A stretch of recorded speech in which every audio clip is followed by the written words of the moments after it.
দূর সাগর থেকে ইলিশের এই যে বাঙালির রসুই ঘরে ঢোকার আকাঙ্ক্ষা, তা হয়তো এ তটের মানুষের সার্বিক পুষ্টি ঘাটতি পূরণের জন্য। বলতে গেলে ইলিশ বাদে আর কোনো সামুদ্রিক মাছ এতটা পথ পাড়ি দিয়ে নদী ভ্রমণে আসে না। পুষ্টিবিদরা বলছেন, নদীময় বাংলার সংস্কৃতির সঙ্গে জড়িয়ে আছে যে ইলিশ, তা শুধু খেতে প্রিয় তা নয়, সমুদ্র পুষ্টির বিশুদ্ধ উৎস। আমাদের দেশে অনেক বাচ্চা তাদের বুদ্ধিমত্তা বিকশিত হয় না, তারপর আইকিউ তাদের স্বাভাবিক বাচ্চাদের তুলনায় অনেক কম থাকে। তো এই আয়োডিনের মতো গুরুত্বপূর্ণ খনিজ লবণটা আমরা ইলিশ খাওয়ার মাধ্যমে পূরণ করতে পারি।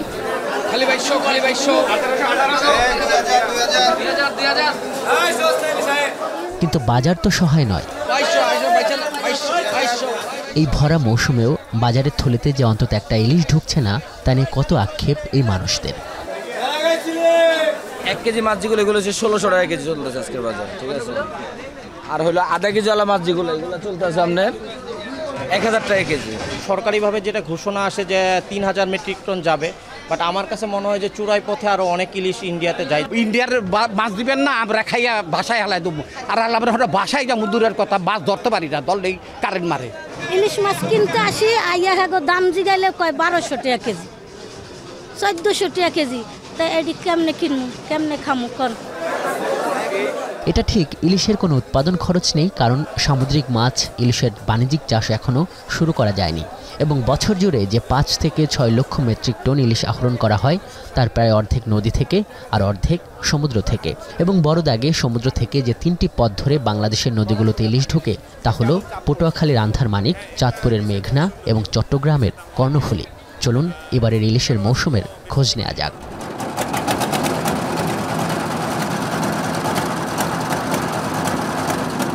প্রধানত প্রজননের উদ্দেশ্যে বঙ্গোপসাগর থেকে এই নদীতে 1200 থেকে 1300 কিলোমিটার পর্যন্ত পাড়ি দেয় ইলিশ। এবং আমরা এখন রয়েছে পদ্মা নদীর মাওয়া পয়েন্টে, দেখছি যে এখানে একদল জেলে এই ইলিশ মাছগুলো ধরেছেন।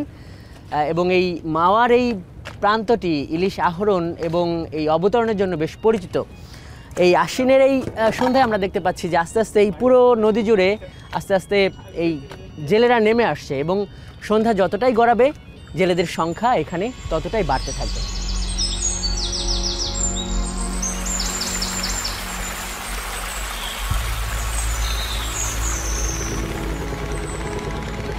সাবির, এই যে ট্রলারগুলো দেখা যাচ্ছে সন্ধ্যার পরই তো নদীতে নেমে গেল, কখন ফিরবে?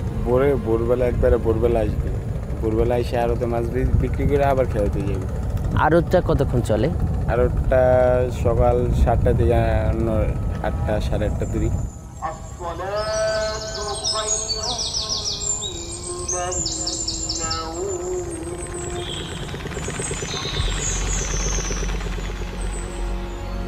ভোরের আলো ফোটার সঙ্গে পাল্লা দিয়ে পদ্মা পারে মাঝঘাটমুখী ইলিশ ধরার ট্রলারগুলো।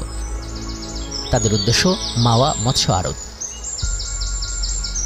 রাতভর কেমন মাছ পড়লো প্রশ্ন করেছিলাম জেলেদের। কয় কেজি হবে এখানে সব মিলে? 10 কেজি, 6-7 কেজি। মানে এটা কখন নামছেন আপনারা দুজন? কালকে সকালে। কালকে সকালে? তো কালকে সকালে থেকে আজকে সকালে এই 6-7 কেজি। এটা কত বিক্রি করা যাবে আশা করতেছেন? কত? 1000 টাকা বিক্রি করা যাবে। আগে তো 60 টাকা লিটার, আর 1 কেজি 110 টাকা। 1 কেজি জাল কিনছি, 1 কেজি গুটা কিনছি 110 টাকা, আমি 1 কেজি গুটা কিনলাম 30 টাকা।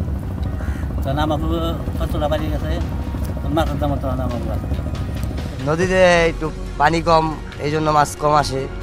মাছ কম এখন বর্তমানে এই জায়গায় প্রায় 8টা-10টা করে পাই। চর জায়গায় গেছে তাই মাছ পাইতেছি না।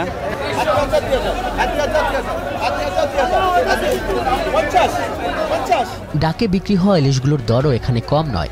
1.5 থেকে 2 কেজি ওজনের ইলিশগুলোর ডাক উঠছে 1700 থেকে 1800 টাকায়। 200 থেকে 300 গ্রাম ইলিশগুলো বিক্রি হচ্ছে 300 থেকে 400 টাকায়। সব মিলে প্রায় 50 থেকে 60 লক্ষ টাকার বিক্রি কিনে হয় এই আড়তটিতে। প্রতি বছর মাছ কমতেছে, বছর দাম বেশি, তার চেয়ে এবার অর্ধেক মাছ বিক্রি করতে না। কোনো কয়টা মাছই না এখন, ওই যে চায়না জল দিয়া দেশটা ধ্বংস হয়ে গেল।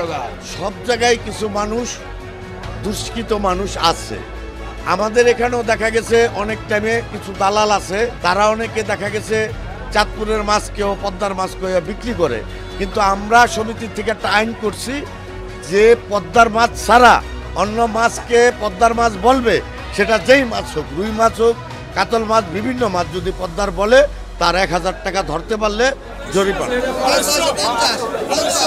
ভোর থেকে সকাল 8টা সাড়ে 8টা পর্যন্ত চলে এই আড়ত, এবং সব মিলিয়ে আমরা যে চিত্রটি দেখলাম যে পদ্মা থেকে আসা ইলিশের সরবরাহ একেবারেই কম, এবং প্রধানত এখানে ভোলা এবং চাঁদপুর থেকে ইলিশ আসে, এবং এখানকার আড়তদাররাও বলছেন যে দিনকে দিন ইলিশ মাছ কমছে। আমরা একটু চাঁদপুরে যেতে চাই, ইলিশের জন্য বিখ্যাত চাঁদপুরে, দেখে আসি যে সেখানকার আড়তের চিত্রটা কেমন।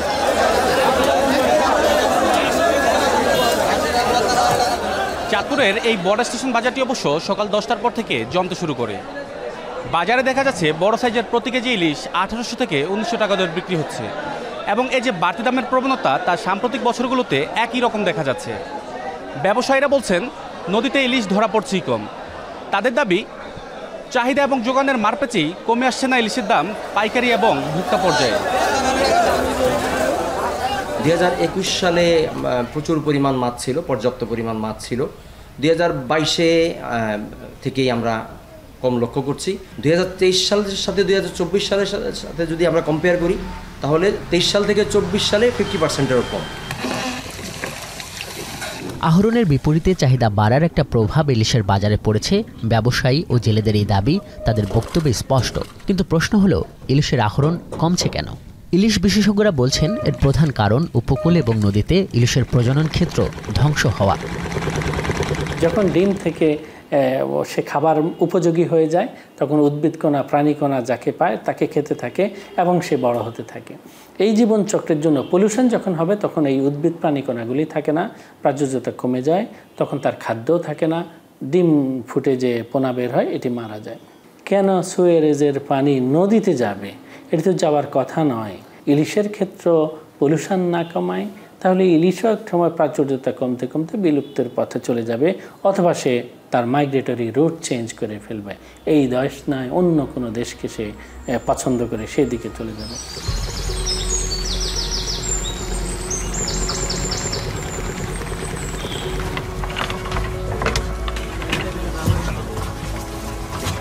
কিন্তু এ নিয়ে কি কোনো উদ্যোগ আছে সরকারিভাবে? সংশ্লিষ্ট মন্ত্রণালয়ের উপদেষ্টা বলছেন তারা মন্ত্রণালয়গুলোর মধ্যে সমন্বয়ের দূরত্ব ঘোচানোর চেষ্টা করছেন। যে আমরা যদি আন্তঃমন্ত্রণালয় মিটিংগুলো করি, পরস্পরের সাথে সমন্বয় সাধন করতে পারি, এবং সম্ভবত এই সরকারের এটা একটা নতুনত্ব সৃষ্টি করার বিষয় আছে যে আমরা নতুনভাবে কাজ করতে দেখি। সরকারি হিসেবে অবশ্য 1 বছর আগ পর্যন্ত ইলিশ আহরণে 7.13% প্রবৃদ্ধি দেখানো হয়েছিল। যদিও সবশেষ অর্থ বছরের খসড়া হিসেবে ইলিশ আহরণের পরিমাণ কমপক্ষে 41,000 মেট্রিক টন কম দেখানো হচ্ছে। প্রশ্ন হলো ভারতে ইলিশ রপ্তানির অনুমতি এবং অবৈধ পথে ভারতে ইলিশ পাচার হয়ে যাওয়ার বিষয়ে সরকারের বক্তব্য কী? ইলিশ যেমন একটা প্রাকৃতিকভাবে সমুদ্র থেকে নদীতে আসে, তেমনি কিন্তু অপ্রাকৃতিকভাবে মানে ব্যবসায়িকভাবেও কিন্তু অনেক ভাবে চলে যাচ্ছে আর কি। তো সে দিকগুলো আমাদেরকে একটু চিহ্নিত করে আমরা একটু ব্যবস্থা নেওয়ার চেষ্টা করতেছি।